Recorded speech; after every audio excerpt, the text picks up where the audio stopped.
Oke, Bismillahirrahmanirrahim. Assalamualaikum warahmatullahi wabarakatuh. Hari ini kita masuk dengan kuliah pertama untuk mata kuliah ekonomi agribisnis ya. Jadi saya mohon maaf karena saya memerlukan waktu lebih lama untuk berkoordinasi dengan Pak Andi terkait dengan mata kuliah ekonomi agribisnis karena mata kuliah ini adalah mata kuliah baru di prodi agribisnis. Kalau sebelumnya saya sebetulnya belajarnya adalah ekonomi pertanian seperti itu. Jadi mata kuliah yang ada itu adalah ekonomi pertanian bukan ekonomi agribisnis sehingga saya perlu menyepakati terlebih dahulu dengan Pak Andi sebetulnya sampai sejauh mana gitu ya beda antara ekonomi pertanian dan ekonomi agribisnis seperti itu. Jangan sampai nanti secara keilmuan kami karena kami tidak paham kaitan keilmuannya sehingga nanti salah mengajarkan seperti itu. Sehingga saya perlu waktu yang mungkin lebih dari 1 minggu gitu untuk menuntaskan terlebih dahulu diskusi dengan Pak Andi supaya nanti mata kuliah ini dari sisi substansi berjalan sesuai dengan ranah keilmuannya seperti itu. Nah, sebelum saya masuk dengan materi hari ini terkait dengan pengantar ekonomi agribisnis, saya akan menyampaikan terlebih dahulu rencana pembelajaran kita semester ini. Mohon maaf, kebuka yang ini sambil ngoreksi. Oke, tesis Marini. Bagi saya berarti saya tutup tesisnya 1. Oke, terlihat share screen saya? Iya, Bu, terlihat. Lihat ya. Oke, jadi ini adalah rencana perkuliahan kita semester ini seperti sudah disampaikan di pada saat kita melaksanakan pertemuan pertama bahwa di mata kuliah ini nanti akan ada 1 orang pengajar dari luar negeri, jadi Fujimaru Sensei, ya. Jadi beliau akan masuk terutama berkaitan dengan risk and market failure, kira-kira gitu. Jadi tentang risiko-risiko di dalam pertanian dan agribisnis.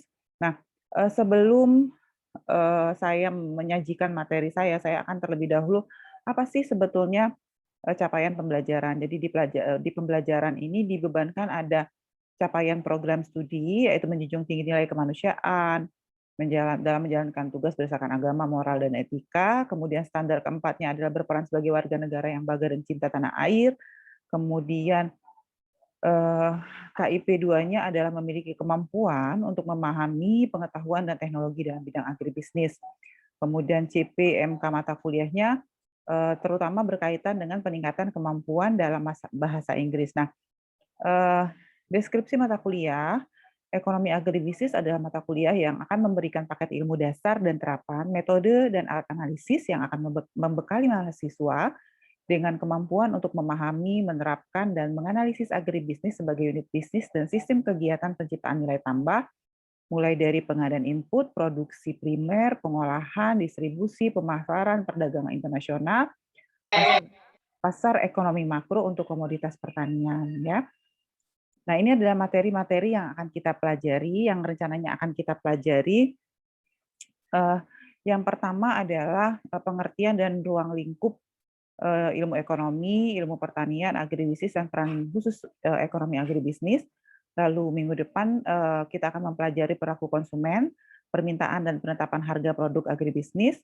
Yang ketiga adalah pengelolaan input dan keputusan produksi produk agribisnis.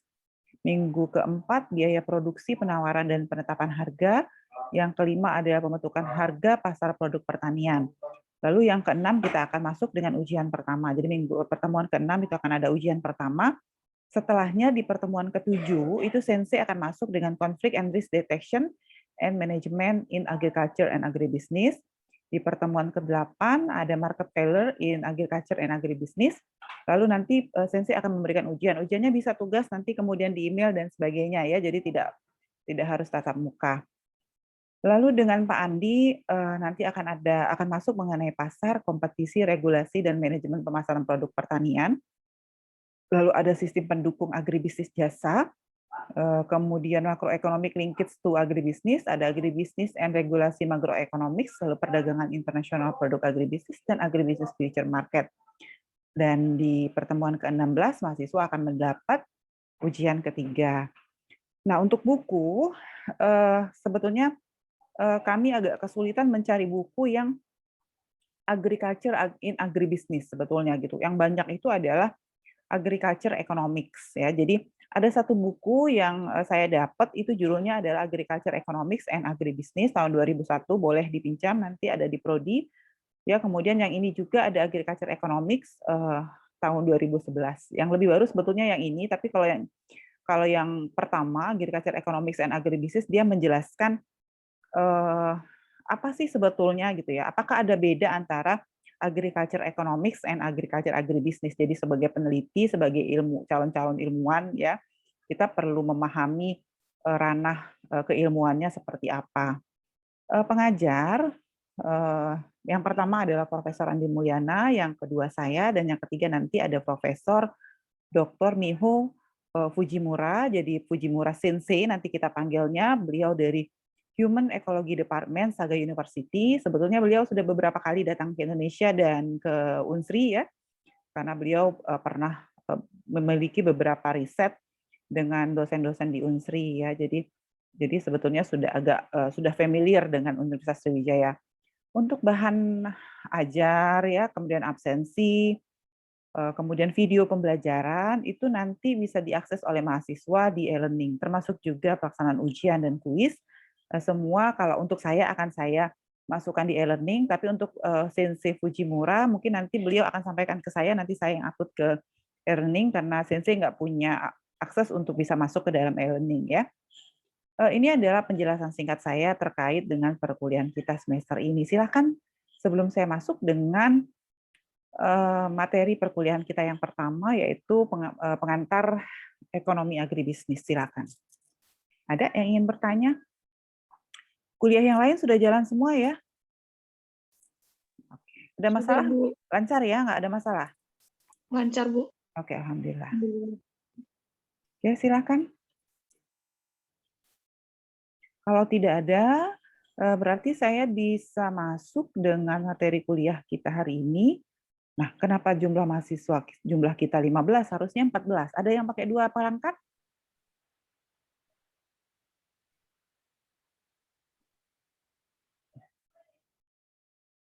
Oke. Oke. Saya masuk dengan materi kuliah kita hari ini. Oke, ini adalah materi pertama saya mengenai Introduction to Agribusiness in Economics gitu ya. Jadi terjemahan Inggrisnya tuh sebetulnya ekonomi agribisnis itu kayaknya sih terjemahan yang tepat adalah agribisnis in economics. Jadi bagaimana agribisnis itu di dalam pandangan ilmu ekonomi. Saya membagi materi saya menjadi 4 bagian. Yang pertama adalah pendahuluan. Yang kedua kita akan masuk mengenai dasar-dasar ekonomi, basic-basic ekonomi, kemudian konsep dasar ekonomi, dan yang terakhir saya akan masuk dengan prinsip-prinsip ekonomi. Sebetulnya untuk mahasiswa sosek, materi yang akan saya sampaikan hari ini itu harapannya untuk mahasiswa yang asalnya basic ilmunya S1-nya dari sosial ekonomi itu udah familiar gitu dengan apa yang akan saya sampaikan hari ini. Tetapi nanti untuk Bapak Ibu atau teman-teman gitu ya yang basic ilmunya tidak agribisnis, nanti tolong dibantu gitu ya supaya bisa catch up lebih cepat ya. Jadi karena buat yang basic ilmunya tidak agribisnis ini akan menjadi ilmu baru. Nah, karena judul mata kuliah kita adalah ekonomi pertanian, maka saya akan jelaskan terlebih dahulu apa sih itu ilmu ekonomi gitu ya. Jadi ilmu ekonomi itu adalah bagian dari ilmu sosial. Kemudian lebih detailnya ilmu ekonomi itu adalah, nah ini saya ilmu yang mempelajari tingkah laku manusia untuk mendapatkan dan mengelola sumber daya yang terbatas. Jadi ada kata kunci nih, ada sumber daya, ada terbatas. Ilmu ini muncul karena manusia memiliki kebutuhan, ada kebutuhan yang tidak terbatas, tetapi tadi sumber daya terbatas. Jadi itu kata kunci ilmu ekonomi. Jadi ilmu yang mempelajari sebetulnya bagaimana manusia mengalokasikan sumber daya yang terbatas untuk memenuhi kebutuhan yang tidak terbatas. Jadi kata kuncinya adalah sumber daya, ya, sumber daya atau resource. Kemudian terbatas itu bahasa kalau dalam ekonominya scarcity, ya, lalu kebutuhan itu need, ya.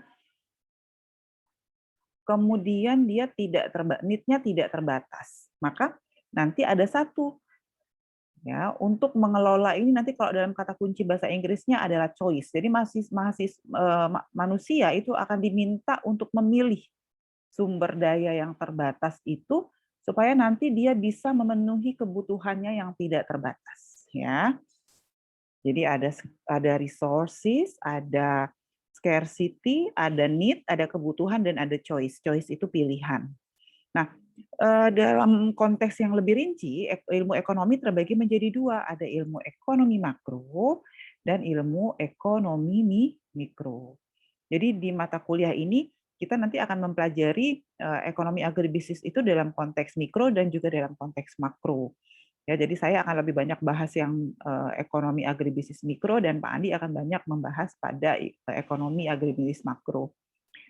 Oke, jadi apa itu makro? Makro itu dia akan melihat bagaimana ilmu ekonomi itu dalam konteks regional, dalam konteks wilayah, dalam konteks negara gitu ya. Jadi satuan analisisnya itu negara, wilayah. Tetapi kalau dalam konteks mikro, satuan analisisnya kecil, berarti satuan analisisnya adalah ini orang per orang atau rumah tangga kalau dalam ekonomi itu. Jadi kalau yang makro itu satuan analisisnya adalah negara, wilayah, daerah, tetapi kalau mikro satuan analisisnya adalah rumah tangga. Nah, sebetulnya yang kita pelajari adalah ilmu ekonomi agribisnis. Tetapi ilmu ekonomi agribisnis itu sebetulnya lahir setelah ada ilmu ekonomi pertanian. Jadi ilmu ekonomi pertanian dulu yang lebih dikenal. Nah, sekarang saya bahas dulu apa itu ilmu pertanian. Saya yakin sudah paham semua. Pertanian itu adalah kalau dalam arti sempit adalah ilmu yang mempelajari tentang bercocok tanam, tentang budidaya, hanya itu saja gitu. Sehingga dalam tanda kutip ketika kita bicara ilmu pertanian, maka identik awalnya dalam arti sempit itu tanaman pangan. Tetapi dalam arti luas, makanya dalam arti luas ilmu ekonomi itu adalah mencakup pertanaman, artinya untuk tanaman pangan dan horti, perikanan, peternakan, perkebunan, dan kehutanan. Nah, itulah yang menjadi dasar pembagian BKU di Prodi Agribisnis sekarang. Ya, jadi apa sih inti, kapan sih disebut pertanian? Kalau kita bicara pertanian, asal katanya bahasa Inggrisnya agriculture, maka agriculture itu adalah proses produksi. Ya, jadi agriculture itu adalah proses produksi. Sehingga kalau kita bicara agribisnis, sistem agribisnis sudah pernah masuk? Sudah masuk ya? Oke, saya juga menjaga diri supaya saya tidak mengambil ranahnya manajemen agribisnis seperti itu. Jadi betul-betul dua mata kuliah ini akan menjadi berbeda, tetapi akan berkaitan, akan beririsan antara ekonomi agribisnis dan sistem agribisnis. Jadi kalau kita bicara agriculture, pertanian, dia bicara proses produksi, ya. Kalau di sistem agribisnis itu kan dia ada 5 subsistem. Yang pertama adalah input, ada proses produksi, ada produk, ada pengolahan produk, ada pasar, dan ada penunjang. Nah, pertanian tuh cuma di proses produksi saja. Nah, kira-kira gitu, ya. Jadi dia ada proses produksi, ada proses budidaya, atau dengan kata lain sifatnya reproduktif. Jadi kalau di skema agribisnis dia ada di proses produksi, di situ ilmu ekonomi pertanian. Sehingga kalau kita bicara ekonomi pertanian, tadi saya sudah sampaikan, ilmu ekonomi pertanian adalah bagian dari ilmu ekonomi yang mempelajari fenomena serta persoalan yang berhubungan dengan pertanian baik mikro maupun makro. Bisa ikutin? Lihat ya, di sini ada tulisan bagian dari ilmu ekonomi. Ya, saya ikutin. Tetapi ada loh ahli ekonomi pertanian yang mengatakan bahwa mereka itu adalah bagian dari ilmu pertanian. Misalnya, kalau di kita, kalau di Unsri, sebetulnya ekonomi pertanian itu adalah bagian dari ilmu pertanian yang mempelajari tentang ekonomi. Kenapa? Karena fakultas program studi agribisnis itu ada di Fakultas Pertanian. Bisa ikutin nggak? Paham nggak kira-kira? Bisa ikutin ya? Karena ini S2, jadi kita perlu memperdalam, memahami filosofi keilmuannya gitu ya. Jadi ada ahli ekonomi pertanian yang mengatakan bahwa mereka adalah bagian dari ilmu pertanian yang mempelajari ilmu ekonomi. Tetapi ada ahli ekonomi pertanian yang mengatakan bahwa mereka adalah bagian dari ilmu ekonomi yang mempelajari fenomena pertanian. Bisa ikutin nggak? Jadi kalau nanti ketemu misalnya ada buku yang mengatakan bahwa ekonomi pertanian adalah bagian dari ilmu pertanian, dibalik jadi ini kalau ini kan bagian dari ilmu ekonomi yang mempelajari soal pertanian. Tetapi ada yang mengatakan bahwa dia adalah bagian ilmu pertanian yang mempelajari ilmu ekonomi. Itu juga betul. Bahkan kalau di kita di fakultas di Unsri itu orang apa ya? Mungkin pimpinan-pimpinan Unsri zaman dulu itu berpikir bahwa ekonomi pertanian itu adalah bagian dari ilmu pertanian, makanya diletakkan di Fakultas Pertanian. Tetapi kalau di IPB, kalau di IPB sekarang, IPB University, agribisnis itu sudah ada di dalam Fakultas Ekonomi. Artinya mereka sudah mengakui bahwa agribisnis itu adalah bagian ilmu ekonomi yang mempelajari persoalan pertanian. Jadi ini satu hal yang nggak perlu dipertentangkan. Saya ikutin ya sampai sini ya. Jadi ada yang ahli yang seperti itu berpikir ada yang. Jadi kalau kita itu sama dengan UGM. Jadi kalau di UGM itu agribisnis, ekonomi pertanian itu ada di Fakultas Pertanian bukan di Fakultas Ekonomi. Tapi kalau di IPB agribisnis dan ekonomi pertanian itu ada di Fakultas Ekonomi.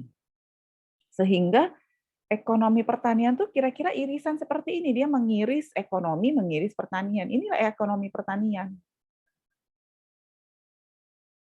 Posisi ilmu ekonomi pertanian. Nah, sekarang persoalannya adalah mata kuliah kita itu adalah ekonomi agribisnis. Ada di mana sih mata kuliah kita itu?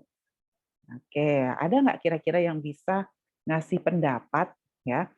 Kalau ini pasti sudah dimunculkan. Ini sudah pernah lihat bagan agribisnis ini? Sudah pernah lihat? Sudah? Agus sudah pernah? Udah ya? Udah ya? Oke, jadi udah pernah lihat pasti. Apalagi kalau untuk anak agribisnis sudah pasti udah pernah lihat ini bagan subsistem di dalam agribisnis.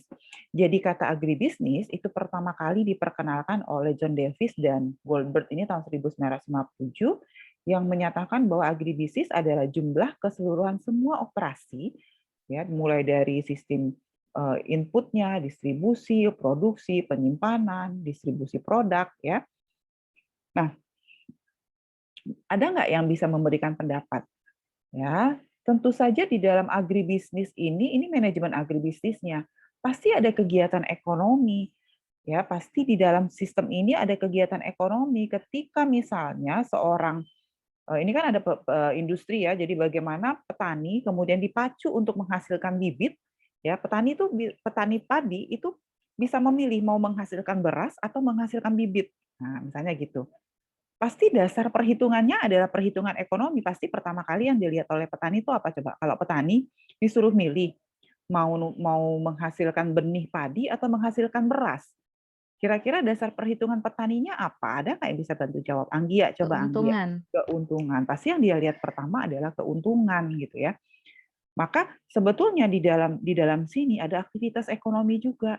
Ketika di sini juga ada aktivitas ekonomi. Ketika dia ngolah, ada nilai tambah. Ada juga aktivitas ekonomi, dipasarkan juga sama.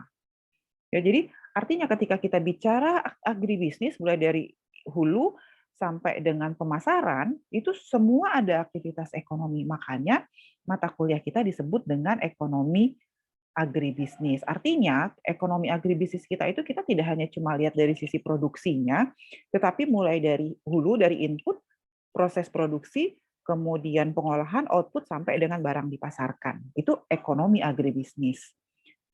Bisa ikutin sampai sini? Nah, coba. Ada nggak yang kalau kira-kira kalau kita lihat bagan ini 1, 2, 3, 4 ya, ekonomi pertanian itu posisinya ada di mana sih sebetulnya di subsistem ini? Di mana kira-kira? Di hulu, di usaha tani, di pengolahan, di pemasaran. Kira-kira ada yang bisa bantu? Silakan.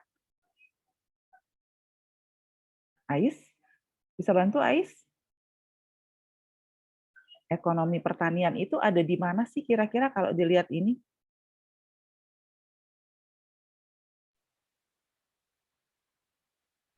Apakah ada di hulu saja, di usaha tani saja, di pengolahan saja, atau di pemasaran saja? Tadi ingat, ekonomi pertanian itu kan pertanian itu asal katanya adalah agriculture. Agriculture tadi kata kunci pertanian tadi apa? Ada budidaya, ada reproduksi. Nah, berarti kira-kira ada di mana dari 4 subsistem itu? Kalau kita hanya belajar ekonomi pertanian. Risa, dia silakan. Siapa? Saya, Bu. Ya, silakan.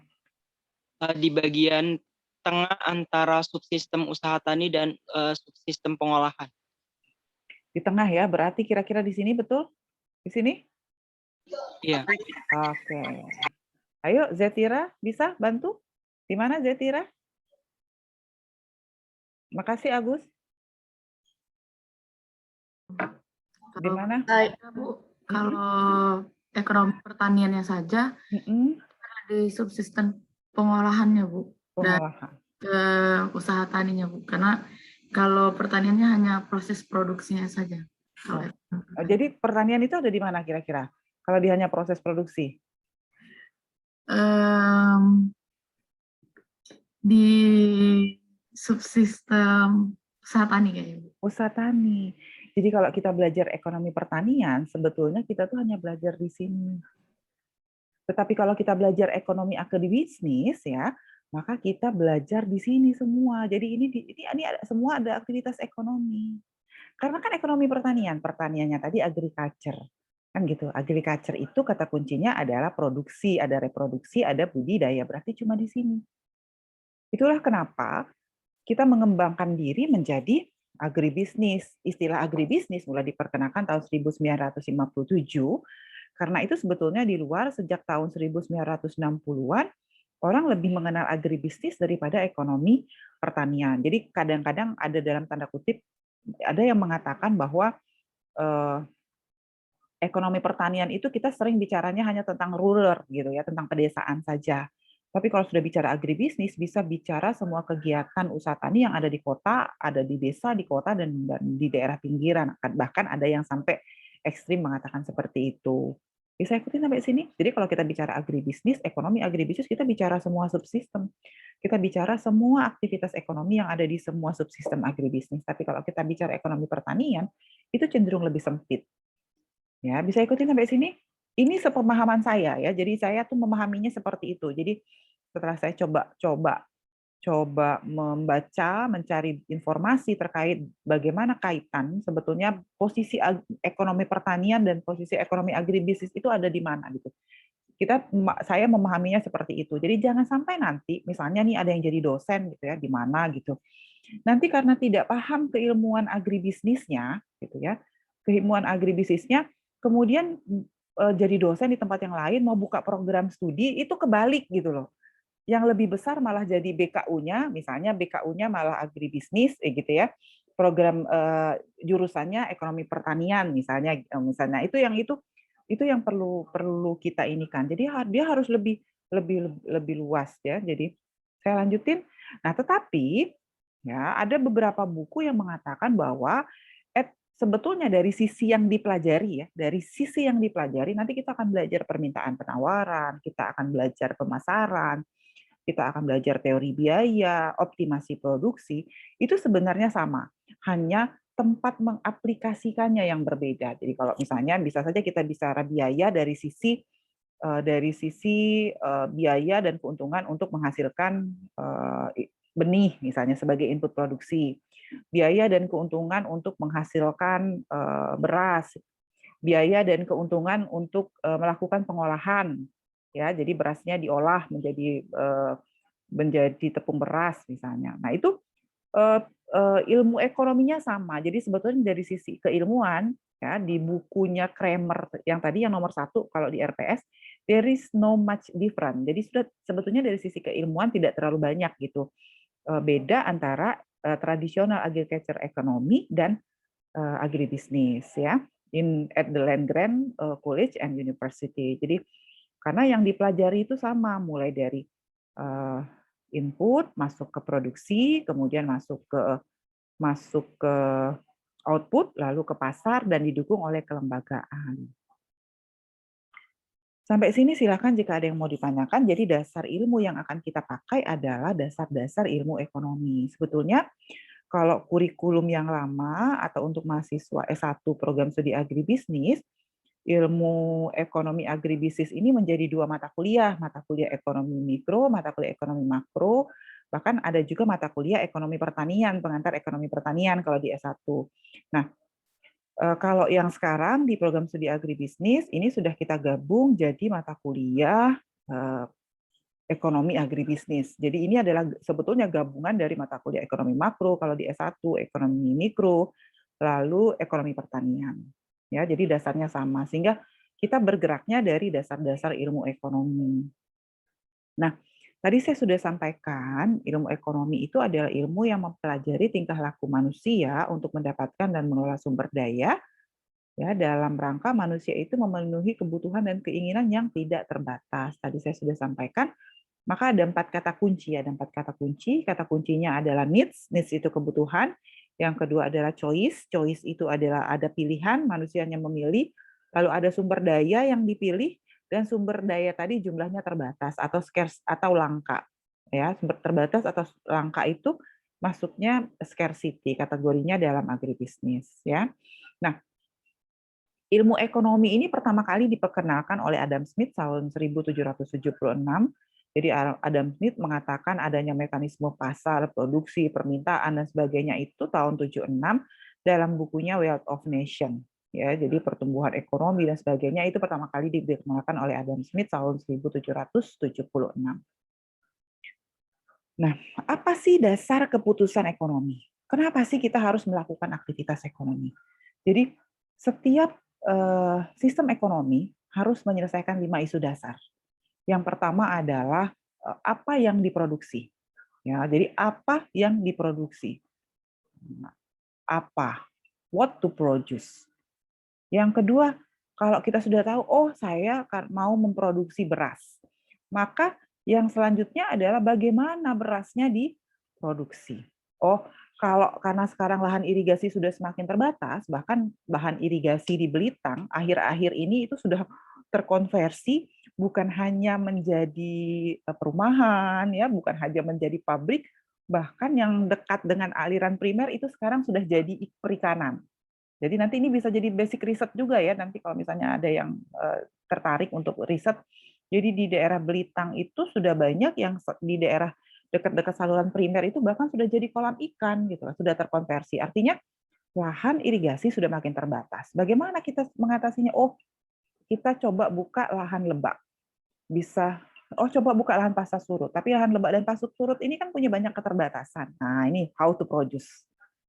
Yang ketiga adalah how much, berapa banyak beras yang harus kita produksi. Maka kalau kita mau tahu berapa banyak beras yang harus diproduksi, tidak hanya tergantung pada kapasitas produksinya, tapi juga tergantung konsumen yang mau makan berapa banyak, kira-kira gitu.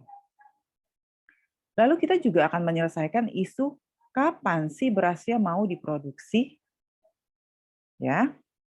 Kapan sih berasnya mau diproduksi, dan yang terakhir, untuk siapa kita produksi beras? Untuk produk Sumsel saja, untuk produk Sumsel atau di Sumbaksel. Nah, itu juga perlu jadi pertimbangan kita, ya. Nah, 5 isu dasar ini ya, terkadang sering dipengaruhi oleh sistem institusional, sistem kelembagaan, dan juga sistem politik. Dipengaruhi oleh sistem kelembagaan dan sistem politik. Sistem kelembagaan itu apa misalnya? Misalnya petani yang padi itu nggak bisa menentukan harga di pasar, dia cuma bisa nerima harga. Mau berasnya pada saat panennya banyak, pada saat panennya sedikit, pokoknya mereka tuh semua price taker. Kok price taker? Nah, rantai pemasarannya panjang. Petani nggak pernah bisa, petani yang jual beras nggak pernah bisa jual beras langsung ke konsumen. Nah, ini institutional system, ya. Petaninya nggak pernah dapat penyuluhan, ya. Nah, di sini hujannya deras banget. Semoga terdengar suara saya. Kedengaran suara saya? Kedengaran ya? Deras banget hujannya. Jadi kelembagaan dan juga dipengaruhi oleh sistem politik. Nah, untuk sistem politik, saya yakin teman-teman yang dari pemerintahan ya, ada Beta, ada Ratih ya di sini, itu pasti paham gitu bagaimana politik perberasan itu berjalan. Gitu ya. Jadi beras itu juga menjadi komoditi politik sekarang gitu. Kalau ada yang ingin bertanya, silakan saya langsung dipotong aja, nggak usah menunggu saya selesai ya. Oke. Tadi di depan sudah saya sampaikan tuh bahwa ilmu ekonomi itu terbagi menjadi dua, yaitu mikro dan makro. Ilmu ekonomi mikro itu menitik beratkan pada perilaku ekonomi rumah tangga. Jadi tadi saya bilang dia intinya ada rumah tangga household, ya perusahaan atau pasar. Dan biasanya kita akan bicara bagaimana mengelola sumber daya ekonomi secara efisien. Ekonomi makro bicaranya menitik beratkan pada pembahasan mengenai ekonomi secara keseluruhan. Makanya tadi dia konteksnya negara, wilayah, daerah. Kita akan bicara pengangguran, inflasi, pertumbuhan ekonomi, dan juga perdagangan internasional. Ada dua sektor dalam ekonomi ya. Sebetulnya kalau kita bicara ilmu ekonomi secara umum ada pasar output, pasar produk, dan ada pasar input. Ya, di sini ada rumah tangga dan ada perusahaan. Ya, rumah tangga itu biasanya akan mensuplai input, makanya dia masuk ke pasar input. Apa suplai rumah tangga? Rumah tangga punya tenaga kerja, rumah tangga punya lahan, rumah tangga punya gedung yang bisa dipakai untuk proses produksi.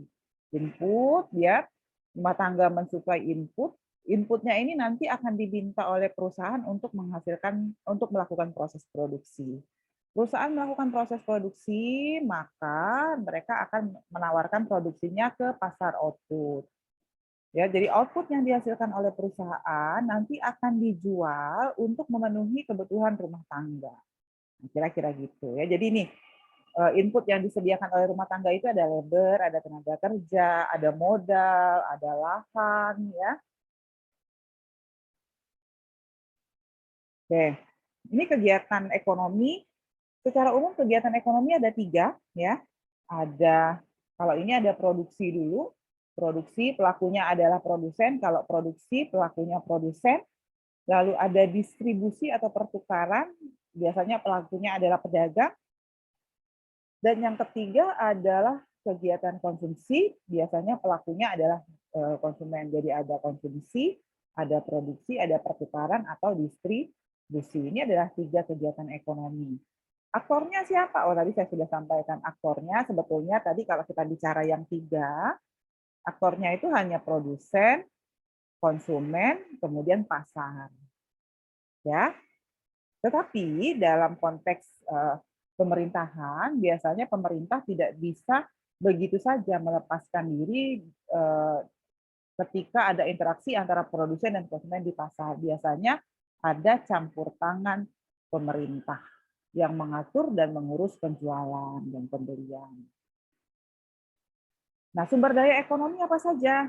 Sumber daya ekonomi secara umum ada 4. Ada sumber daya alam, ya, jadi sumber daya ekonomi secara umum ada 4. Ada sumber daya alam, ada sumber daya manusia, ada sumber daya finansial, keuangan, modal, kredit, ya, aset, tabungan. Sumber daya fisik ini bisa gedung, kalau di padi itu ada irigasi, ya, ada traktor, itu fisik. Ada sumber daya sosial. Sumber daya sosial itu adalah norma yang berlaku di masyarakat, kemudian kekuatan sosial, hubungan antar masyarakat. Ya, jadi ada 5, ada natural capital, ada human, ada economic, ada physical, ada sosial, ya. Tetapi sebetulnya ada satu yang belum masuk, yang akhirnya diakui juga termasuk di dalam sumber daya, yaitu politik. Jadi ada satu jurnal dari dosen UGM gitu ya, yang mengatakan bahwa politik is a resources. Jadi beliau mencoba mendeteksi bahwa sebetulnya di luar 5 itu masih ada sumber daya politik. Jadi ada 6 sebetulnya sumber daya itu. Ya, ini jurnalnya internasional Q1, Scopus Q1. Nah, ini adalah ketika kita bicara ekonomi, maka di dalam ekonomi itu ada 2 jenis barang yang sangat bisa sangat dibedakan gitu ya. Ada namanya barang ekonomi, ada barang bebas. Ini barang bebas, ini barang ekonomi. Ya, apa sih syaratnya? Barang ekonomi itu untuk dapatnya perlu pengorbanan, ya. Jadi dapatnya perlu pengorbanan, makanya di exclusion ini, perlu pengorbanan. Terus rivalry, perlu pengorbanan, terus karena dia berkorban, biasanya kita akan berkaitan dengan hak orang lain. Ya, sementara ada barang bebas yang bisa diambil kapan saja. Contoh barang bebas apa ya kira-kira? Ada yang bisa bantu? Ada yang masih ingat waktu S1 barang bebas? Artinya kita bisa dapat barang itu kapan saja gitu, tanpa harus membayar, tanpa harus memerlukan pengorbanan, tanpa harus mengurangi hak orang lain. Terisa, coba Terisa. Contoh barang bebas apa Terisa?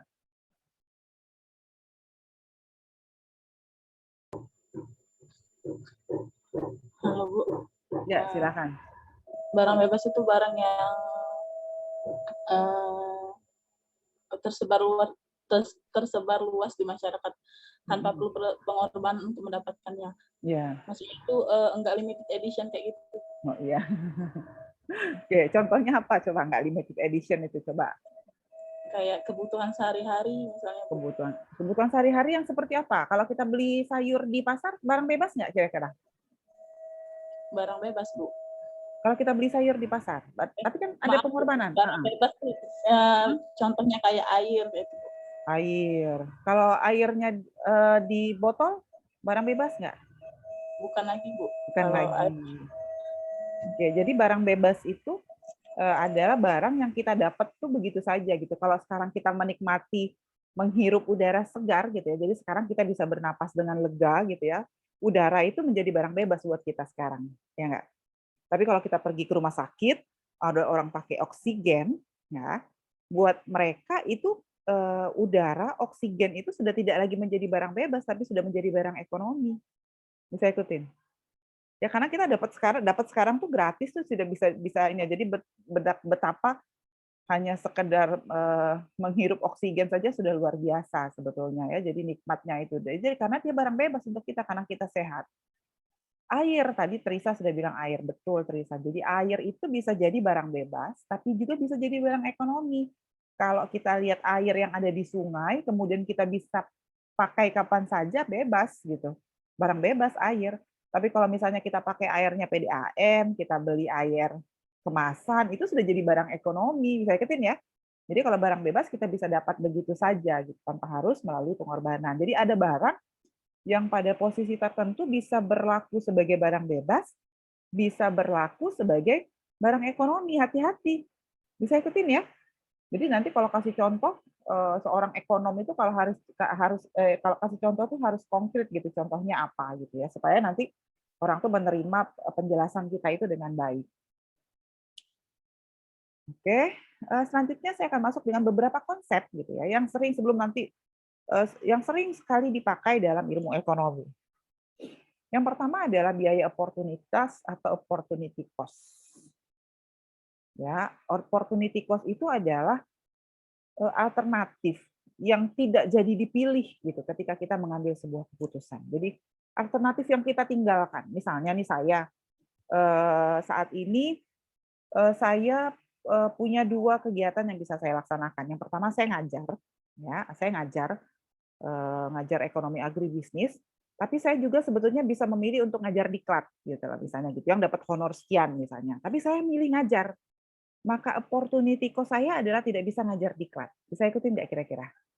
Nah, kalau di sini contohnya gini, saya diminta, saya punya uang $100 mau beli sepatu atau mau investasi. Kalau saya kalau saya memilih beli sepatu, maka opportunity cost saya tuh nggak bisa beli investasi 5% ini, kehilangannya. Ya, jadi opportunity cost itu adalah biaya yang hilang, kesempatan yang hilang. Ya, jadi kesempatan yang hilang. Jadi alternatif terbaik yang dikesampingkan atau ditinggalkan ketika kita mengambil keputusan tertentu. Jadi opportunity cost itu adalah kesempatan yang kita tidak ambil. Ya, bukan kesempatan yang kita ambil, jangan terbalik nanti. Itu yang pertama, itu sering sekali dibahas. Opportunity cost-nya apa gitu kalau orang ekonomi.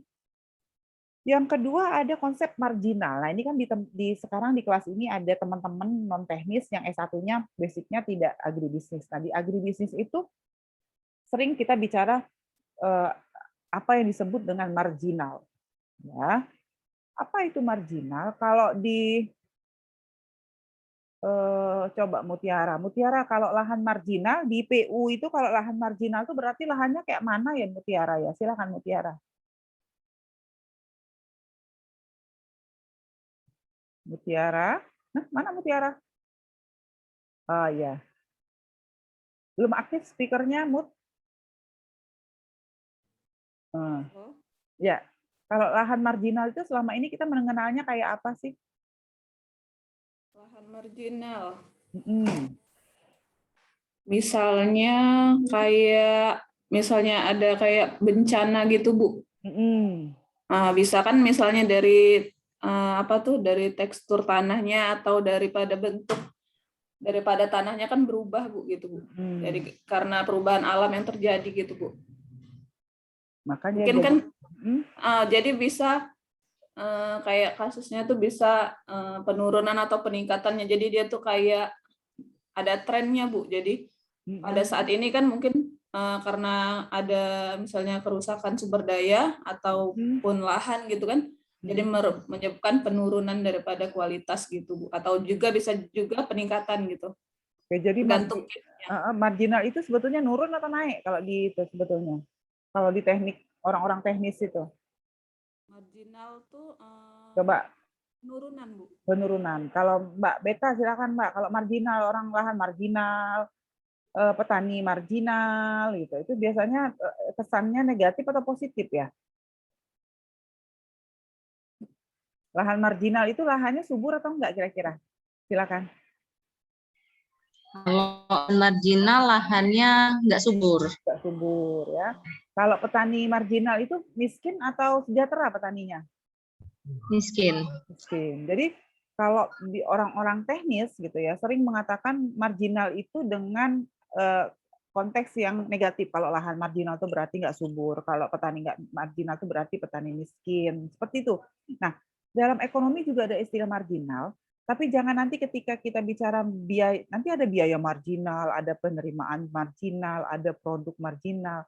Tapi jangan didefinisikan sebagai biaya miskin misalnya gitu. Ya, biaya tidak subur. Jadi kalau marginal dalam ekonomi itu artinya perubahan, tambahan. Ya, jadi misalnya ini ya saya kasih ini contoh, ini input pertama. Ketika inputnya 1, outputnya 6. Hasil ketika inputnya 0, outputnya 0, hasilnya 0.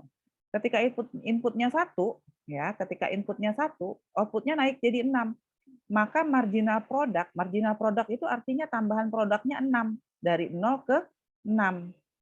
Ketika kita nambah input 2-nya jadi 2, produknya jadi 14. Maka tambahan produknya berapa? 14 dikurang 6, 8. Nah, itu marginal dalam ekonomi. Ya, jadi marginal itu artinya tambahan. Ada lagi model, kita akan belajar model ekonomi. Model ekonomi ini ada banyak sekali. Ada 3. Jadi model itu adalah abstraksi dari dunia nyata di bidang ekonomi. Jadi model itu adalah abstraksi dari dunia nyata, penyederhanaan dari dunia nyata. Model tadi bisa bentuknya matematis, ya, model bisa bentuknya matematis, bisa tabulasi, bisa diagram. Matematis yang mana? Ini nih matematis. Dia bentuknya persamaan matematis.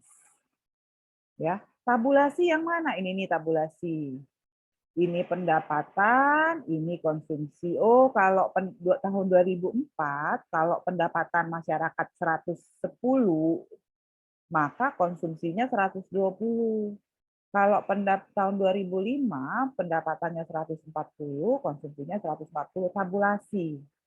Ada juga dalam bentuk diagram. Ini diagram. Diagram penawaran, supply, dan permintaan. Jadi model ekonomi itu bisa dalam 3 bentuk, nanti bisa dalam bentuk matematis, bisa dalam bentuk diagramatis, dan bisa dalam bentuk tabulasi, tabel.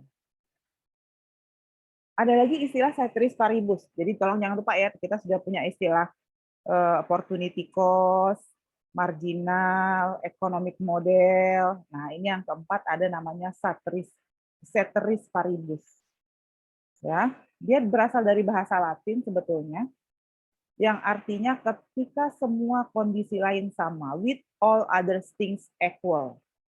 Jadi dengan asumsi variabel lain diangkat konstan. Jadi atau sering kalau di dalam tesis atau jurnal itu diasumsikan semua variabel lain dianggap konstan.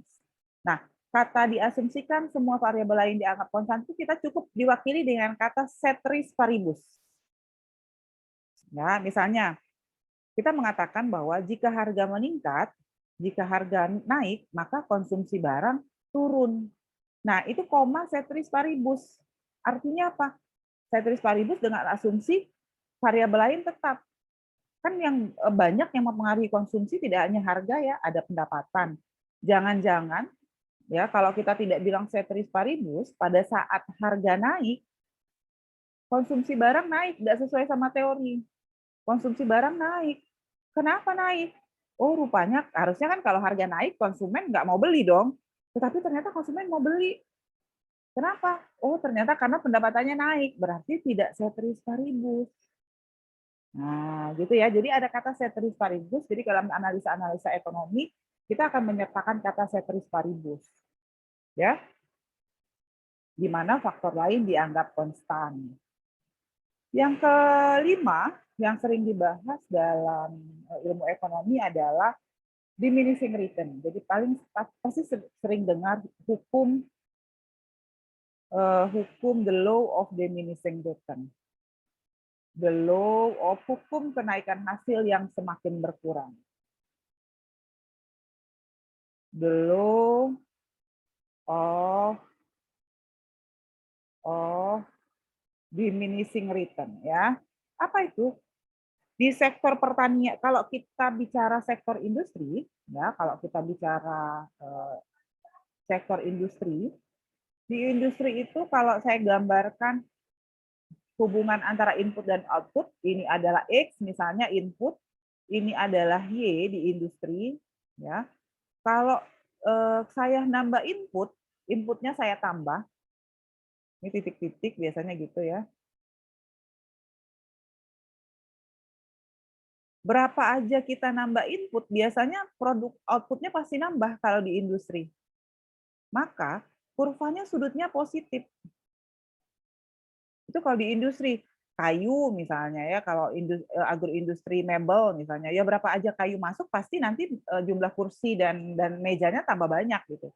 Tapi beda kalau kita bicara the law of diminishing return di lahan, di pertanian. Kenapa? Karena di lahan pertanian itu kalau kita nambah input, memang awalnya outputnya naik, berasnya naik. Kita tambah lagi inputnya, naik lagi berasnya. Tapi kalau kita terus nambah input, ya kalau kita terus nambah input, maka akan ada satu titik di mana pertambahan produknya menurun, Ini kalau ini pertambahan ini naik nih, naik kan tambah lama. Ini kan sekecil, ini nambah dikit, nambah banyak. Nah kalau lihat dari D ke E, dari C ke D dengan D ke E kan kecil nih nambahnya, cuma dari E ke F nurun lagi, dari F ke G nurun lagi, dari G ke H nurun lagi, bahkan kalau kita terus paksa nambah input dari 7 ke 8, produksinya justru malah turun dia. Itu pertanian. Jadi di pertanian itu kalau awalnya kita nambah input, maka outputnya akan naik. Akan naik dengan kenaikan yang bertambah. Jika kita terus tambah input, maka outputnya akan naik dengan kenaikan hasil yang makin berkurang. Kalau kita terus nambah input, maka outputnya akan mencapai nilai negatif. Nah, itulah bunyi hukum the law of diminishing return. Jadi ada satu titik di mana nanti ketika kita nambah input itu bukan justru nambah output gitu, justru outputnya itu nanti malah menurun atau bahkan negatif.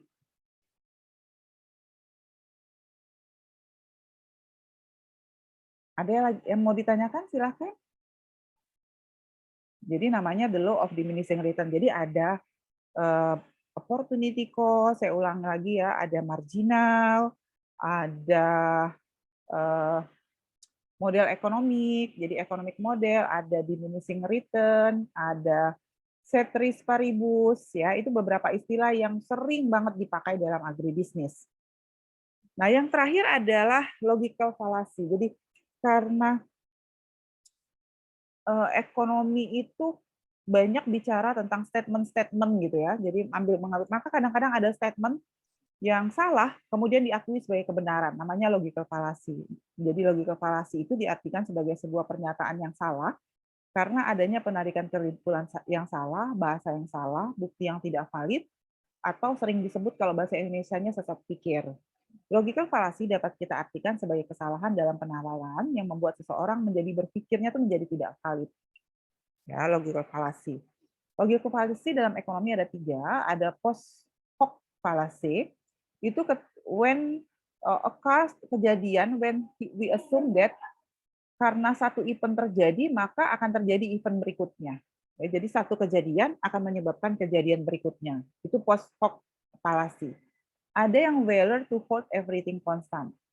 Sesuatu yang terjadi occurs when terjadi ketika kita tidak dapat, we cannot hold other things constant when we are analyzing the effect of variable on the economic system. Jadi kita tuh tadi kan di dalam ekonomi itu ketika kita melakukan analisis, di ujung analisis kita pasti tulis ceteris paribus.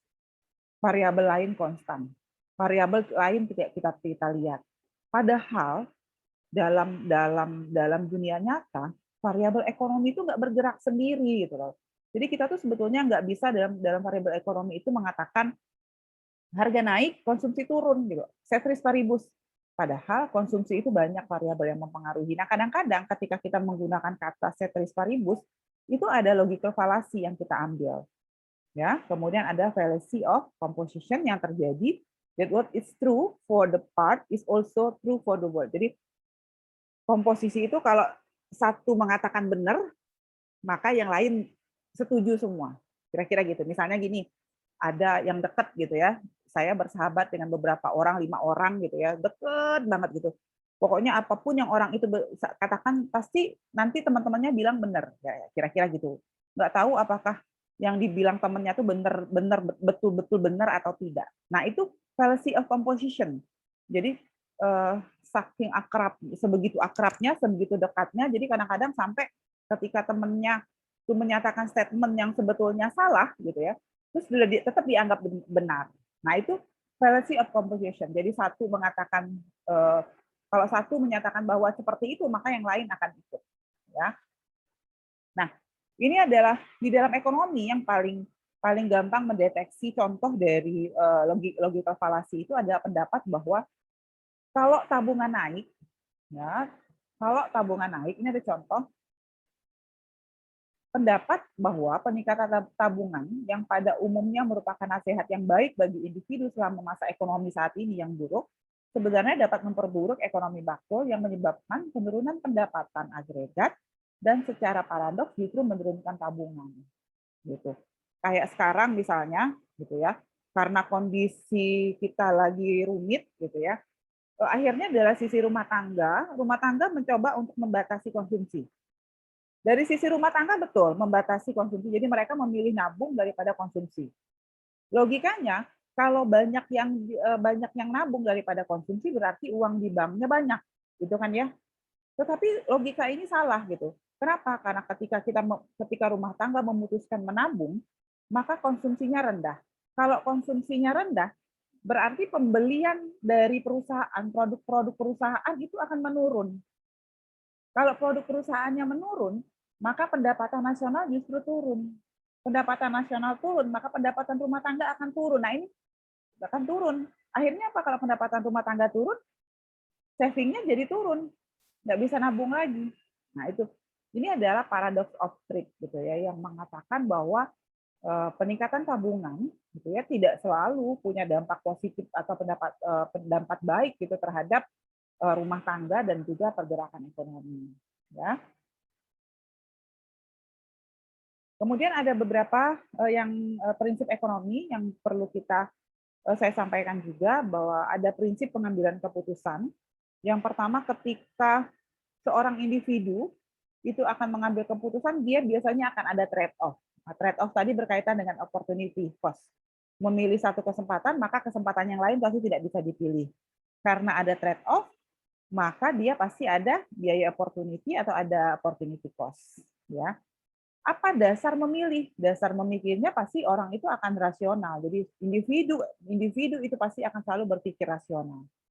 Dan mereka yang keempat akan respon terhadap insentif. Ya. Kemudian prinsip interaksi ekonomi, kalau seandainya dalam konteks ekonomi, perdagangan itu harusnya menguntungkan semua pihak. Jadi tidak boleh perdagangan itu menguntungkan satu, tidak menguntungkan yang lain. Pasar merupakan tempat yang paling baik untuk mengatur organisasi kegiatan ekonomi, dan pemerintah mampu meningkatkan hasil-hasil dari pasar. Selanjutnya, yang berkaitan dengan kinerja perekonomian secara umum, bahwa standar hidup tergantung pada kemampuan menghasilkan barang dan jasa. Harga meningkat ya jika pemerintah terlalu banyak mencetak uang. Masyarakat juga akan menghadapi trade-off jangka pendek antara inflasi dan pengangguran. Jadi kalau inflasi tinggi, pengangguran turun. Kira-kira gitu. Ada trade-off ya di hukumnya Kutnes itu. Oke, ini adalah aliran barang dan jasa. Tadi sudah saya sampaikan di depan ya gambarnya. Jadi ada rumah tangga, ada perusahaan, ada pasar barang dan jasa, ini pasar produknya, ini pasar sumber dayanya, ya. Jadi ini diagram alurnya. Jadi rumah tangga itu akan belanja, melakukan konsumsi, melakukan pengeluaran, masuk ke pasar produk. Belanjanya si rumah tangga itu akan jadi penerimaan dari perusahaan. Ya. Kemudian perusahaan hasil dari belanja tadi, penerimaan dari rumah tangga, dia akan pakai untuk membayar ke rumah tangga. Membayar apa? Membayar tenaga kerja yang bekerja, membayar kepemilikan modal, membayar lahan yang dia sewa, dan pembayaran rumah tangga ini akan jadi pendapatan untuk rumah tangga. Kira-kira gitu. Ya. Ada yang ingin ditanyakan? Silakan terkait materi saya hari ini. Ada? Ada siapa nih yang belum terdengar suaranya? Ada Mbak Rati. Rati, silakan bertanya Mbak Rati. Ada Dini ya, Dini belum juga bertanya. Silakan, belum kedengeran suaranya. Dia. Mbak Beta ingin bertanya, silakan. Bu, dia mau nanya. Ya, dia silakan dia.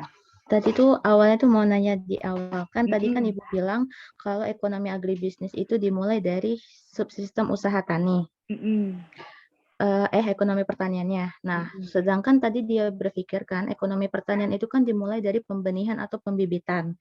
Kenapa nggak dipilih dari subsistem hulu? Karena di hulu itu kan tadi kata Ibu bilang tuh kan dimulai dari pembibitan atau pembenihan, baru direproduksi. Nah, kalau direproduksi kan baru emang benar di usaha tani. Nah, kenapa nggak dimulai dari subsistemnya hulu dulu kayak gitu? Nah, dia sebenarnya tuh sependapat di usaha tani, tapi kalau ada orang nanya kenapa nggak dimulai dari hulu, kayaknya dia nggak bisa jawab kayak gitu. Oke, iya betul. Jadi bagus dia. Jadi saya juga awalnya ketika menggali ini ekonomi pertanian sama ekonomi agribisnis ini sebetulnya letaknya kayak apa sih, irisannya kayak apa, itu kita betul-betul harus paham gitu, supaya nanti jangan sampai nanti ketika mungkin ada yang mau jadi dosen atau mau jadi peneliti, mau menulis dan sebagainya tuh kita bingung gitu, ini letaknya di mana. Jadi salah satu yang dimunculkan di dalam agribisnis itu adalah di dalamnya ada industri. Saya ikutin nggak kira-kira? Jadi ketika kita bicara, jadi penekan dari agribisnis itu adalah industrinya, gitu ya. Betul bahwa ketika kita bicara usaha tani, kita bicara ekonomi pertanian, kita perlu input. Tetapi input itu hanya ngambil saja, gitu. Tidak ada proses industri, agroindustri kalau kita sebut di pertanian. Tidak ada proses agrokimianya, kita tidak mengamati agrootomotifnya ya, yang agrootomotif ini kayak mesin panen dan sebagainya. Jadi kalau agribisnis itu kita sudah bicara bagaimana sudah masuk industrinya gitu. Jadi di sini ada agroindustrinya, di sini ada agroindustrinya seperti itu. Sementara kalau kita bicara ekonomi pertanian itu dia nggak masuk ke sana, dia belum masuk ke sana ranahnya. Jadi tetap betul bahwa semua proses produksi itu akan menggunakan input, pasti akan lewat pasar, tetapi ketika dia belum berkaitan dengan bisnis dalam konteks betul-betul menghitung keuntungannya, betul-betul melibatkan, betul-betul dikelola secara profesional, maka kita belum bisa bicara agribisnis, kira-kira gitu. Bisa ikutin nggak? Betul dia, jadi pertanyaan betul. Jadi yang dia sampaikan itu juga adalah kebingungan saya gitu ketika saya harus membedakan gitu, nggak apa-apa ya kita sharing. Saya harus membedakan ini ekonomi pertanian posisinya ada di mana, ekonomi agribisnis posisinya ada di mana gitu.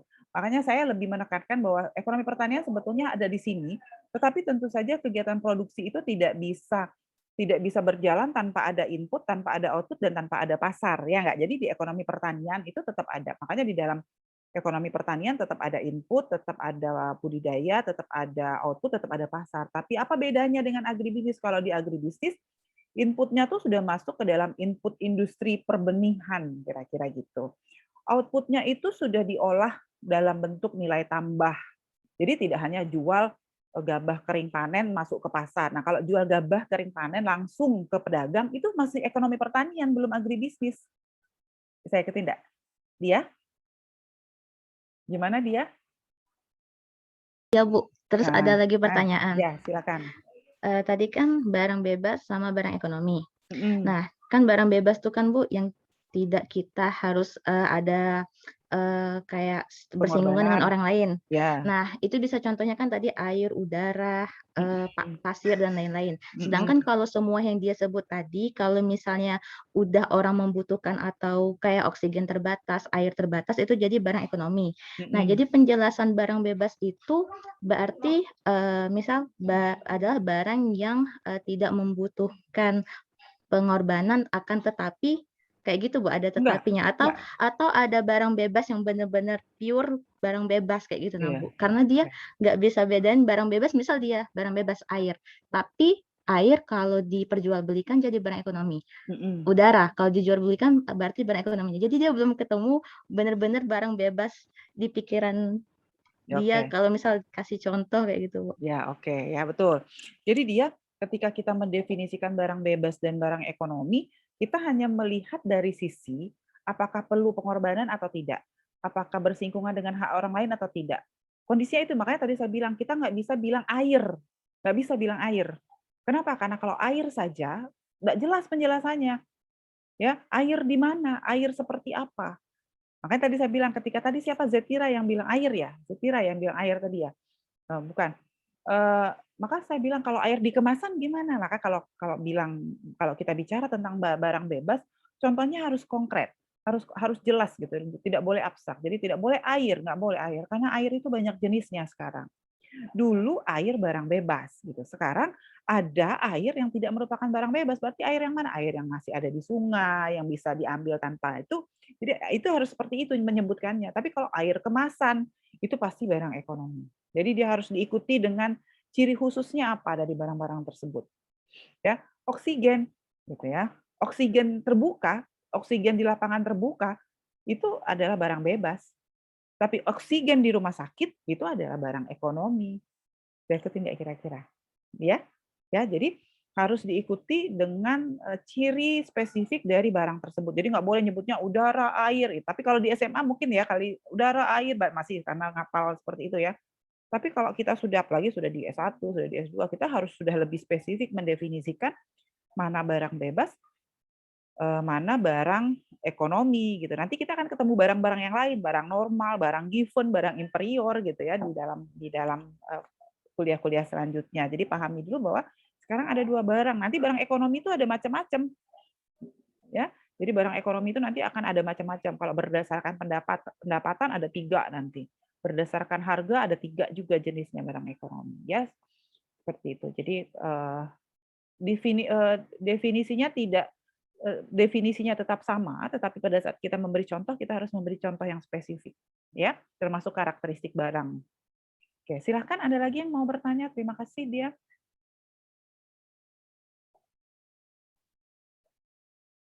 Silahkan. Doris juga belum terdengar suaranya. Doris, silakan. Doris, kalau ada yang ingin bertanya. Belum, Bu, sepertinya. Belum. Oke, nanti bertanya ya, lain kali ya. Fitri, silakan Fitri. Mau bertanya? Fitri Ramadhani, Dini, silakan. Iya, Bu. Ingin silakan. bertanya, Bu. Ya. Tadi kan mengenai paradox of thrift, yang menabung itu bisa membuat tidak berjalannya perputaran ekonomi karena mengirit, ya Bu. Nah, sekarang menabung itu bukan hanya di bank saja, tapi yang Siti banyak ketahui ini, tabungan sekarang udah ke dompet digital seperti iPod dan investasi berupa Bit dan lain-lain itu, Bu. Apakah kalau misalnya tabungan berbentuk seperti itu masih akan mengakibatkan paradox of thrift? Terima kasih. Oke, baik, makasih. Kalau kita bicara malah akan lebih sulit negara menggunakannya kalau dia tabungan digital dan sebagainya, apalagi kalau misalnya digitalnya itu yang punya orang luar gitu, marah dana kita itu marah lari keluar jadinya. Malah akan lebih sulit. Kalau kita nabung ya ke pemerintah, ke bank pemerintah, uang kita itu masuk di dalam negeri. Maka nanti pemerintah bisa gunakan uang tabungan kita itu untuk kredit. Maka kredit akan menciptakan investasi. Tapi kalau kita nabung ke bank di luar negeri, ya bentuknya apapun lah ya, tadi misalnya atau beli Bitcoin sekarang yang lagi ini, artinya uang kita ke luar negeri. Paham nggak kira-kira? Saya punya cerita. Jadi saya pernah dapat diklat gitu ya. Diklatnya dibiayai oleh Jepang gitu ya. Terus kami dapat biaya hidup, kami dapat tiket, dapat segala macam gitu untuk ikut kursus di sana selama 1 bulan. Satu saja yang sederhana gitu. Seharusnya untuk tiket gitu ya. Memang dananya dari Jepang, tapi kami tidak boleh, maksud kami waktu itu adalah kita pingin semaksimal mungkin kita menggunakan uang yang masuk itu untuk masuk lagi ke Indonesia kan gitu. Tapi nggak boleh. Kita harus beli tiket itu harus maskapainya Jepang. Paham nggak kira-kira? Kita harus ikut trainingnya di Jepang. Paham nggak? Paham ya maksudnya ya? Nah kira-kira gitu. Jadi mereka artinya sangat hati-hati gitu. Artinya kalau ngasih uang, jadi mereka tuh ngasih bantuan ke kita, ya ngasih bantuan ke kita, tapi uangnya tuh masuk lagi ke mereka. Jadi nggak boleh. Waktu itu kita mau pesan Garuda tuh nggak boleh, karena kita pikir kalau pakai Garuda nanti uangnya masuk ke kita gitu kan, masukin nggak boleh. Jadi harus pakai Ana Air, harus pakai maskapai Jepang. Trainingnya juga di Jepang, semuanya di Jepang. Jadi akhirnya apa? Orang Jepang itu jadi pinter kan ya, orang itu ngasih dana ke kita gitu. Tapi uangnya itu balik lagi ke mereka. Nah, itu seharusnya juga jadi semacam pemikiran untuk kita gitu. Jadi kalau kita nabung di luar negeri gitu ya, uangnya itu ada di luar negeri, nggak bisa dipakai untuk kepentingan pembangunan. Jadi yang bisa dipakai itu adalah kalau kita nabung di bank-bank yang ada di Indonesia yang memang nanti akses kredit investasinya itu memang balik lagi ke Indonesia, kira-kira gitu. Sama Bitcoin kita ikut segala macam itu kalau selagi dia ada di luar sana maka dia tidak akan banyak mempengaruhi kegiatan perekonomian kita. Ya, kira-kira gitu. Kalau nyimpennya, apalagi kalau nyimpen nabungnya di bawah bantal, tambah lagi tidak berdampak terhadap perekonomian walaupun kita itu hanya berdampak terhadap rumah tangga kan gitu ya. Makanya kadang-kadang makanya tadi paradox of thrift, logikanya kan kalau orang banyak nabung berarti negara punya banyak uang untuk bisa dipakai, tapi nabungnya ternyata waktu dicek nabungnya sendiri-sendiri di rumah sendiri-sendiri, nggak di bank, nggak bisa dipakai tabungan kita itu sama pemerintah. Bisa ikut nggak kira-kira? Nah, makanya dia disebut logical fallacy gitu. Secara logika kalau orang banyak nabung berarti pemerintah punya banyak simpanan. Oh, tapi ternyata salah nabungnya gitu. Bisa ikutin ya? Ya, terima kasih Bu. Ya, sama-sama. Siapa lagi? Ada lagi yang ingin bertanya? Hosi, saya belum dengar suara Hosi juga. Silakan. Ibu, saya bertanya, Silakan. tadi yang kelanjutan dari pertanyaan dari Kak Dia tentang ruang lingkup ekonomi pertanian sama ekonomi agribisnis. Jadi kalau misalnya petani melakukan usaha tani perorangan itu berarti masuknya ke ekonomi pertanian. Tapi kalau misalnya kayak industri misalnya ya sudah korporasi, tebu, iya gitu, betul. berarti masuk ke ekonomi agribisnis. Jadi boleh, Bu, kalau gitu berarti petani yang nanam padi itu nggak ada yang ekonomi pertanian dong, Bu, kan gitu ya? Nah, kalau mereka menanam padi sudah dalam bentuk korporasi, jadi di Tanjung Lago, di Rambutan, ya, itu petaninya sudah membentuk korporasi untuk menghasilkan benih padi bersertifikat. itu udah agribisnis karena sudah masuk ke ranah bisnisnya. Itu cukup dengan hanya 1 kali musim tanam itu pendapatannya luar biasa, sudah tinggi sekali gitu dengan menghasilkan benih. Itu udah bisnis. Tapi kalau dia Ada kemitraan itu ya, Bu, ya? iya, ada kemitraan. Jadi dia dengan Sang Hyang Sri ya ininya. Jadi kalau misalnya petani itu hanya ngolah, ya sudah seadonyo gitu kan. Pakai benihnya juga benih yang nanam kemarin, disimpan kan petani sukanya gitu ya, disimpan kemudian tanam lagi. Bahkan kalau kenapa ada kebakaran lahan itu kan mereka nanamnya dibakar, terus sudah selesai dibakar, hujan, terus benihnya ditebar aja gitu, terus ditinggalin, nanti panen gitu kan, datang baru pada saat panen tidak ada pemeliharaan, tidak ada pupuk. Kalau di lahan gambut itu belum agribisnis, masih ekonomi pertanian. Tapi bisa nggak Bu dihitung biayanya? Bisa dihitung. Gitu. Bisa ikutin sampai sini? Ya, bisa Bu, Ya, mengerti. baik. Terima kasih Bu. Ya. Selanjutnya silakan. Bu, dia barusan nyari tadi, Bu ya, sumber daya yang kata Ibu tadi tuh nyebut kalau political capital. Di scholar yang dia cari itu belum ada yang bahas political capital of agribusiness. Nah, tapi kalau dia kayak mikir itu, kalau benar nggak contohnya political capital itu kayak misal pemerintah mengatur harga, atau pemerintah mengatur penggunaan bibit unggul, atau pemerintah mengatur lahan A ini untuk horti, lahan B untuk padi, kayak gitu Bu. Itu maksudnya kayak gitu atau political capital yang lain? Soalnya di scholar dia dia cari belum ada. Oke. Ya kadang-kadang kalau cari jurnal itu harus masuk lewat SCI Hub itu loh, yang jurnal-jurnal yang tidak tersedia gratis gitu ya. Jadi harus masuk lewat situ gitu. Baru ketemu. Nah, jadi gini. Betul, jadi nanti di buku yang salah satu dari 2 buku yang tadi saya sampaikan, dia di sana ada apa ya namanya? Jadi bahwa pemerintah itu punya kekuatan politik untuk mengelola pasar. Gitu ya. Nah, itulah political capital, bahwa bergeraknya pertanian itu tidak hanya ditentukan oleh petani sendiri, tidak hanya ditentukan oleh konsumen sendiri, tetapi harus campur tangan pemerintah. Jadi kalau kita bicara ekonomi makro ya, sebetulnya kan kalau Adam Smith itu ketika tadi saya sampaikan bahwa ilmu ekonomi itu kan hadir Adam Smith ya. Adam Smith yang pertama kali memperkenalkan bahwa ada loh transaksi ekonomi gitu di pasar. Nah, Adam Smith itu mengatakan bahwa pasar itu tidak perlu campur tangan pemerintah. Jadi pasar itu bisa bergerak sendiri, kata Adam Smith. Jadi Adam Smith itu mengatakan bahwa kalau nanti kelebihan permintaan, supply itu bisa langsung create. Kelebihan penawaran, kalau misalnya kelebihan penawaran, demand pasti beli. Nah, kira-kira jadi tidak ada kelebihan penawaran permintaan. Itu kata Adam Smith.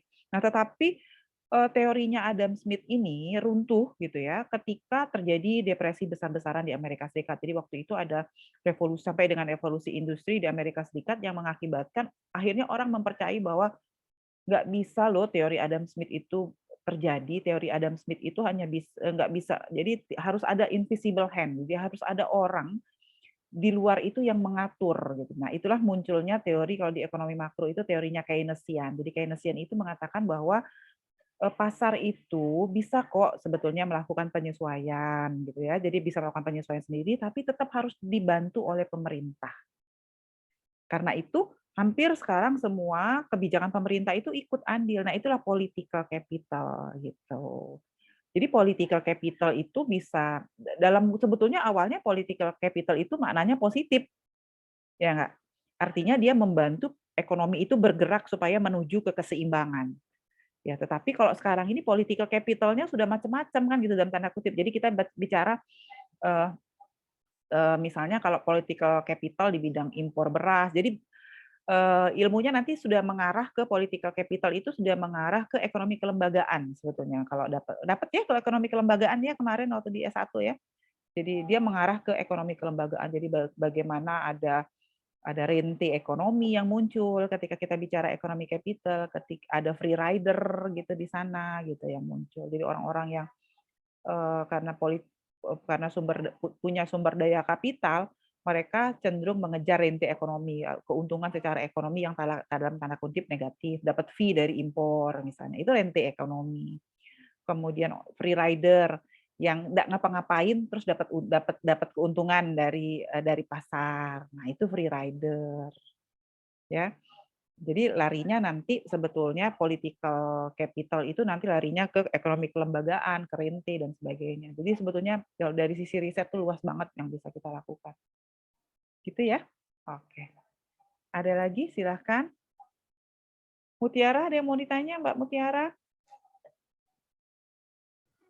Kalau sejauh ini sih alhamdulillah Bu, belum Bisa ada Bu. Oke. Kita kan ada 3 ya teman-teman yang basicnya tidak agribisnis ya. Apakah bisa diikuti? Mbak Mutiara, ada Mbak Anggi ya? Bisa diikuti? Alhamdulillah Ya? Bu, sejauh ini masih bisa dipahami Bu. Oh, oke. Baik kalau gitu. Ya, Bu. Ya. Ada lagi yang ingin ditanyakan? Oke, kalau tidak ada, saya tutup kuliahnya. Terima kasih atas perhatiannya. Wassalamualaikum warahmatullahi wabarakatuh. Saya Enrico dulu. Jangan live dulu ya.